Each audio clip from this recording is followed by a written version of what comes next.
Sarvebhyah Namaskaraha. Today we are going to see the Hemanta and Shishira Ritucharya, or the diet, lifestyle and thoughts we need to follow or avoid during the early and late winter seasons. We'll be seeing the changes in nature and changes in our body and mind, the Pathya, that is the diet, the Vihara, lifestyle, the Vichara, or the thoughts to avoid and to follow. As winter approaches, everyone begins to tell, my back pain will surely increase. I am 100% sure to catch a cold and a cough. My skin dryness will surely irritate me. Why utter these statements when we have the knowledge and time to get in tune with the changing weathers? All it takes is a little effort in modifying the ahara, vihara, and vichara so as to enjoy the winter months rather than complaining. So, why follow seasonal regimens at all? ऋतुविशेषवशाच्च आहारविहारसेवानप्रतिपादनार्थं ऋतुचर्यायाः. Mother Nature is so mysterious and wonderful that the movement, position, direction of the sun, moon, and the air determine the days and nights and the seasons. Likewise, many changes take place in the living beings too. The material that constitutes the Brahmand or the macrocosm is the same as that of the Pindanda or the microcosm. Hence, getting in tune with the unique changes in the environment by certain dietary and lifestyle modifications allows us to enjoy complete healthy status, that is physical, emotional and spiritual. We just saw Sharad Ritu or the autumn season passing by and the Hemant Ritu setting in so smoothly. Hemant Ritu is the early winter season, falls in the Kartika Margashira Masas, that is the mid-November to mid-January. Shishira Ritu is the late winter season, that is the Magha and Palguni Masa, that is from mid-January to mid-March.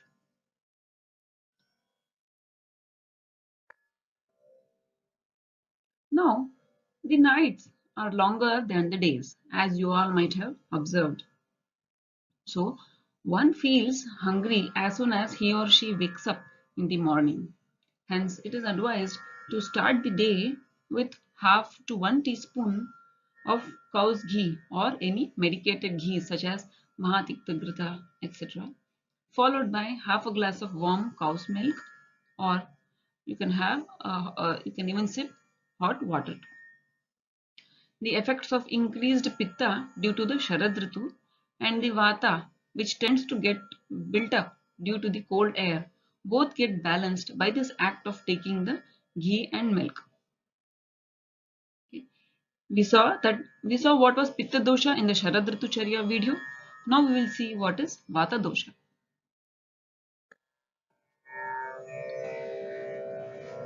Vata is a combination of air and space elements, that is the Vayu and Akasha.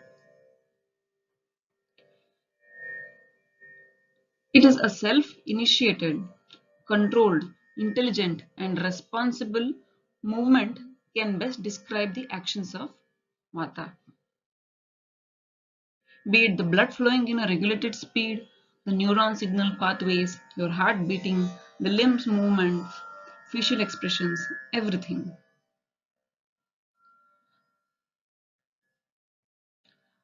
We will just see a few more qualities of the Vata dosha.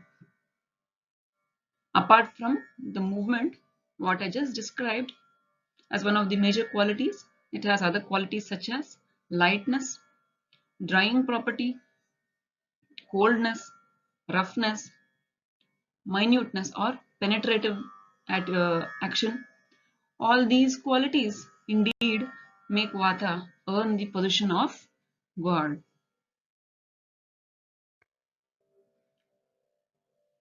Now let's probe into the possible reasons for imbalance of Vata contributed by our Ahara, diet, vihara, lifestyle, and vichara, that is the thinking. Consuming drying foods. So, what are some examples? It could be potato, green chili, too much of spice, garam masala, or too much of fermented foods such as bread or the black gram containing idli dosa, cheese. All these are drying foods. Or having tea or coffee on an empty stomach, especially black tea, tends to dry up the body. Keeping awake beyond 10:30 p.m. or using electronic gadgets to induce sleep, all this will imbalance the vata. And especially during the winter months, waking up after sunrise is not a good habit. Try to wake up half an hour to 1 hour prior to sunrise. Overthinking also leads to an imbalance of the vata. Restlessness, like what next? A complaining attitude. And as I mentioned, not having cow's ghee in the diet or exposing the shiras, shravana, and pada, that is the crown of the head, the ears, and the feet. All these exposure to cold air. It could be you sitting in the AC or right under the fan or traveling in high speed without protecting your ears and head. All these can lead to an imbalance of the vata. Exposure to electronic gadgets more than required amount of time, over exercise, and consuming cold food and cold water, or even taking bath with cold water is also a reason for an imbalance. And improper postures and non-mindfulness during any action. If you can see, this boy is having food in this posture. This posture is not at all conducive for a proper digestion and a proper functioning of the samanavata and the pachaka agni, which is there in the stomach, useful for digesting the food, and his mind is elsewhere.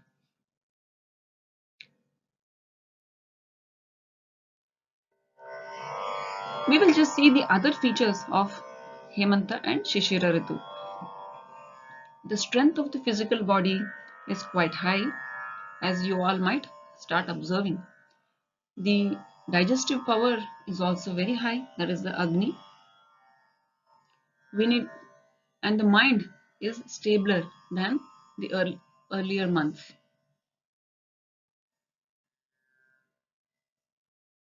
This these seasons can be rightly called as the seasons of rejuvenation. This time we eat foods which will add muscle mass to the body rather than having all the drying foods what I mentioned.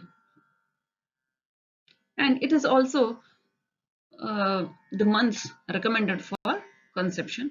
If at all a couple wants to go in for a child, these months are recommended for conceiving.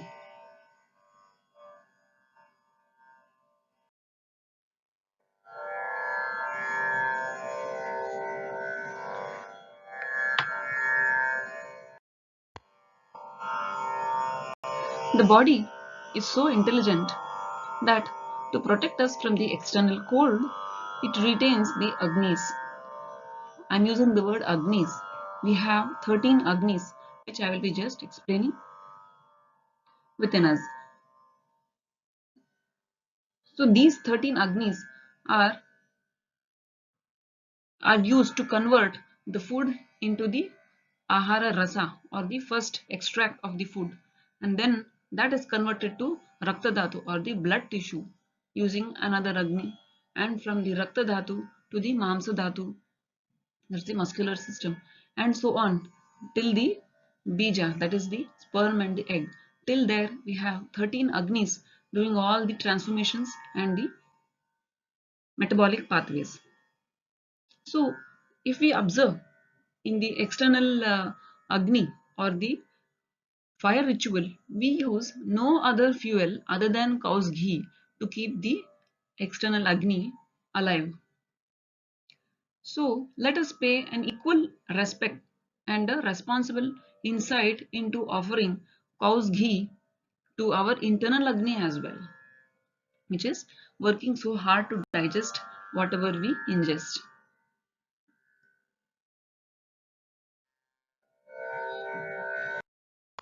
Hence, an increase in hunger, energy, vitality is experienced by all creatures.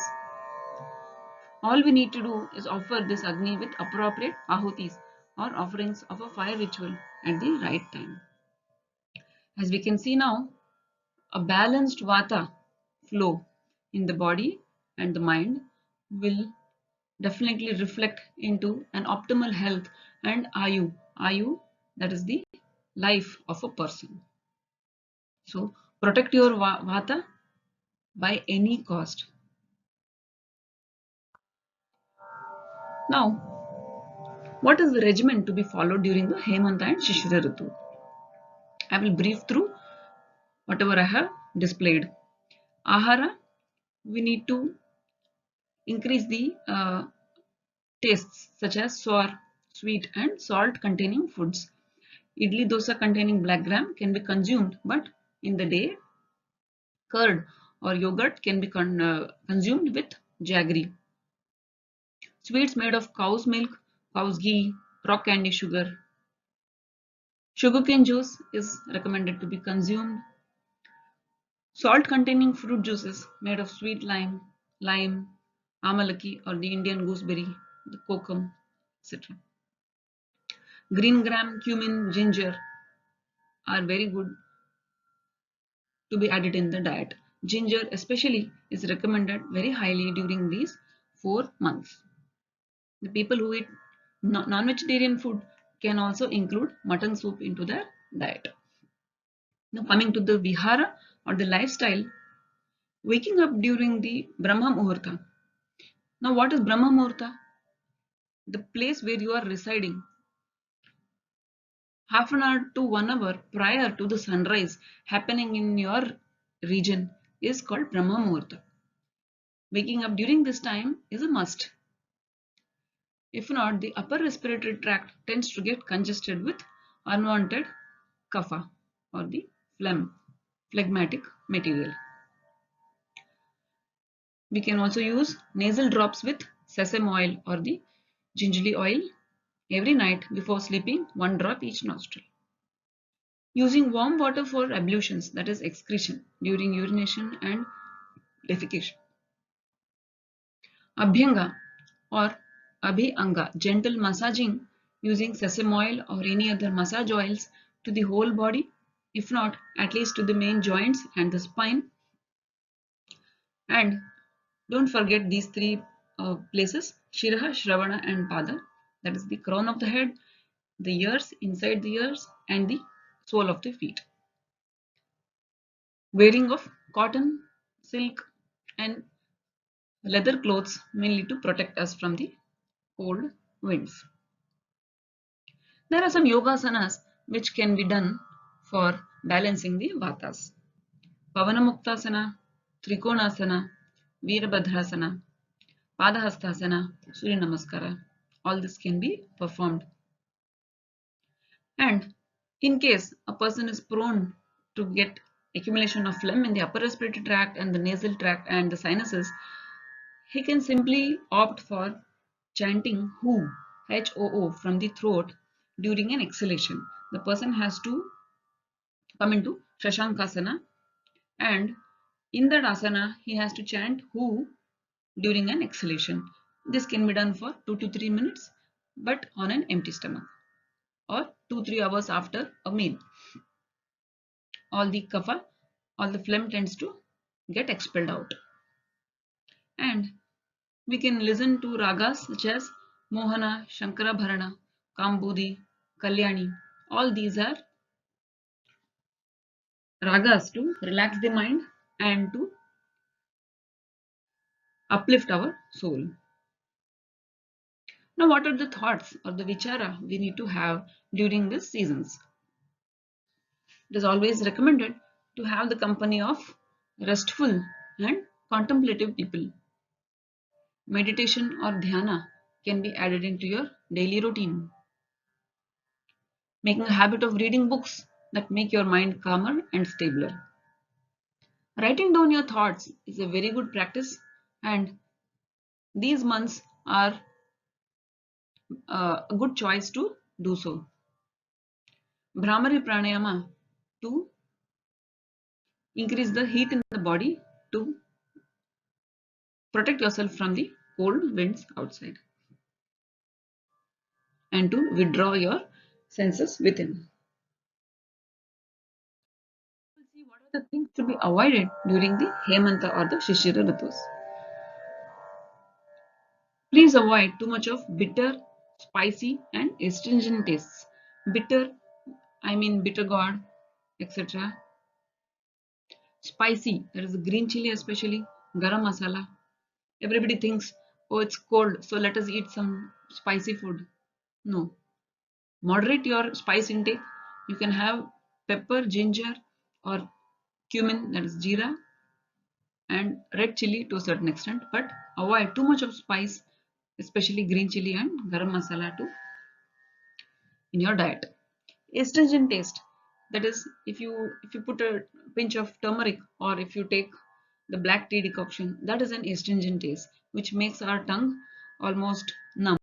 So too much intake of these uh, foods with this astringent taste is also to be avoided, because all these three tastes tend to increase the vata further in the body.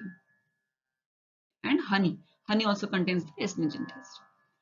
Fermented foods such as bread, biscuits, pav, cheese, paneer, pizza, alcohol, all this to be avoided. Foods that imbalance the vata, that is the potato, cauliflower, white chana, rajma, or the cowpea, all these tend to imbalance the vatas. Now, what is the vihara or the lifestyle not to be done? Keeping long hours of empty stomach, having too much gap between two meals, sleeping during the day. If you want to sleep during the day, try not to sleep in a horizontal position. You can relax in an L position with your legs stretched and your head above the legs. Exposure of head, ears, and feet to air during the day and the night. So it is recommended to wear socks in the night, and you can wear slippers in the day. And what are the thoughts to be avoided? Try to avoid the company of angry, irritated, and depressed people, as again this tends to increase the vata in you and the other person. Try to avoid restlessness, anxiety, overthinking, being irritated and complaining, depression, and watching horror movies, exposure to electronic gadgets more than the required time. All this tends to imbalance the vatas. Now, we have a few marmas which are told for daily activation.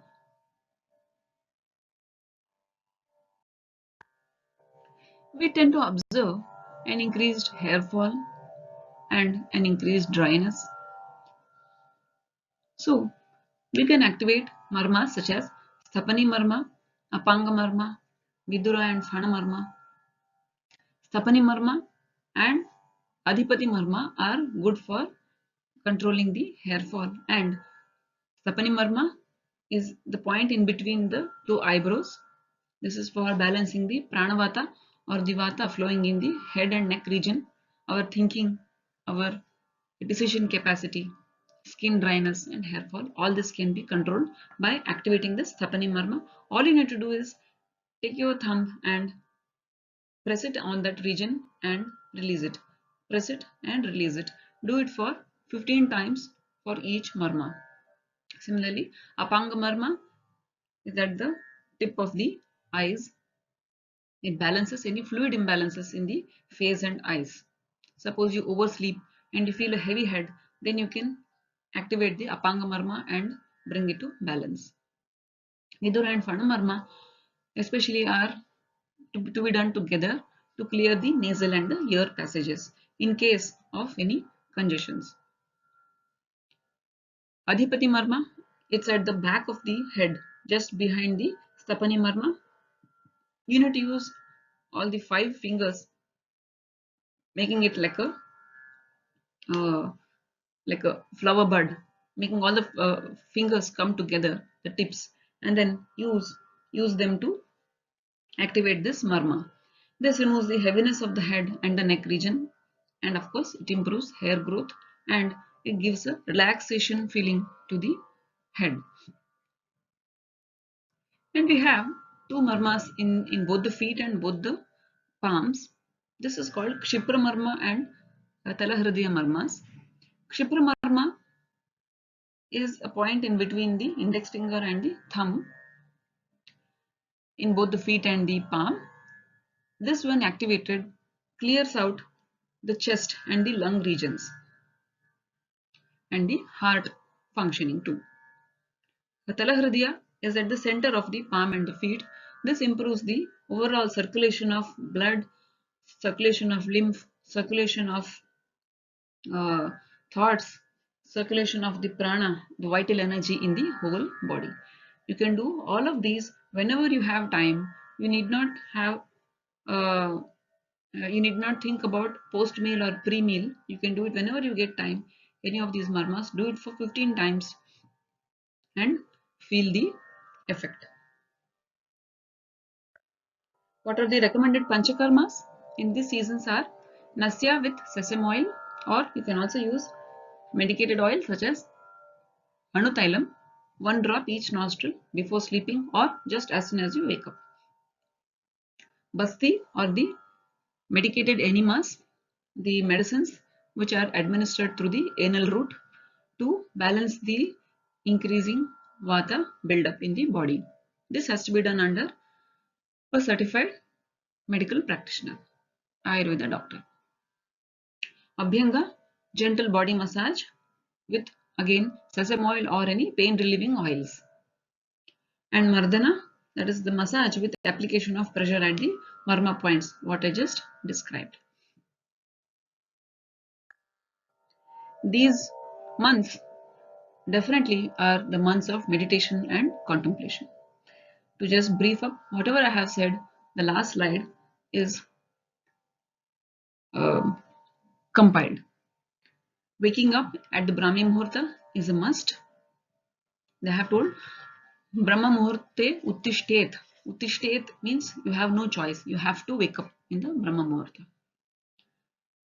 Just sit with closed eyes and watch your breath go in and come out.